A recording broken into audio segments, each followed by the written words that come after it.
৭ থেকে ৮ দিন হয়ে গেল যা বৃষ্টি পড়েছে আর বলার কিছু নেই।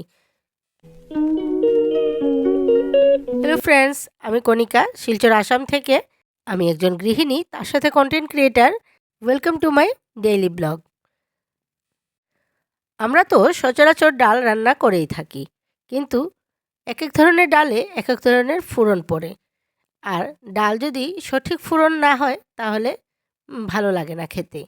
ডালেরও একটা সঠিক ফোড়নের দরকার আছে। আজ আমি রান্না করছিলাম কাঁচা মুগের ডাল। প্রথমে প্রেসার কুকারে সিটি দিয়ে দিলাম, তারপর শুকনো লঙ্কা, মেথি, একটু গরম হওয়ার পর কালো জিরে ভালো করে নাড়াচাড়া করে ফোড়নটা আমি আবার প্রেসার কুকারেই ঢেলে দিলাম।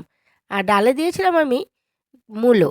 যেহেতু আজ কাঁচা মুগ ডাল রান্না করেছি তাই মূলো দিয়েছিলাম। তার সাথে দিয়ে দিলাম আর একটু ধনেপাতা। আজকাল তো আর সেই শীতকালীন ধনেপাতা না, ওই আমরা যেটা বিলাতি ধনেপাতা বলি সেটাই দিয়েছিলাম। আজকে নিরামিষে সিম্পল খাবার দাবার। জিরে ফোড়ন দিয়ে আমি দিয়ে দিলাম পটলগুলো একটু বাকল ছাড়িয়ে হলুদ আর নুন দিয়ে এভাবে চিড়ে দিয়েছিলাম মিডিলে, আর ঢাকা দিয়ে এবার এটাকে সাঁতলে নিলাম। তার মধ্যে মশলাটা দিয়ে হলুদ গুঁড়ো, লঙ্কা গুঁড়ো আর জিরে গুঁড়ো ভালো করে জল দিয়ে এটাকে আমি মিলিয়ে নিলাম। পটলটা আরেকটু নাড়াচাড়া করে ঢেকে দিলাম। এবার প্রায় পটলটা সাঁতলানো হয়ে গেছে, সেদ্ধ হয়ে গেছে। মশলাটা দিয়ে সামান্য একটু জল দিয়ে এবার আমি পটলটা নাড়াচাড়া করে আবার একটু ঢাকা দিয়ে রাখবো। সবার শেষে এটাতে কাঁচা লঙ্কা আর ধনেপাতা চিড়ে দিয়ে দিলাম। ধনেপাতা না দিয়ে শুধু এলাচ থেতো করে দিলেও খুবই ভালো লাগে খেতে। পটল তো প্রায় সেদ্ধ হয়েই গেছিলো, একটু ঝুলঝুল রাখার জন্য আমি একটু বাটি ধোয়া জল দিয়ে দিলাম।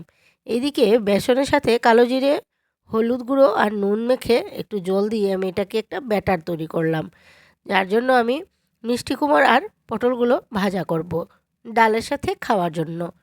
আজকে একটু সিম্পল খাবার দাবার, কিন্তু খাবারগুলো সবই সুস্বাদু।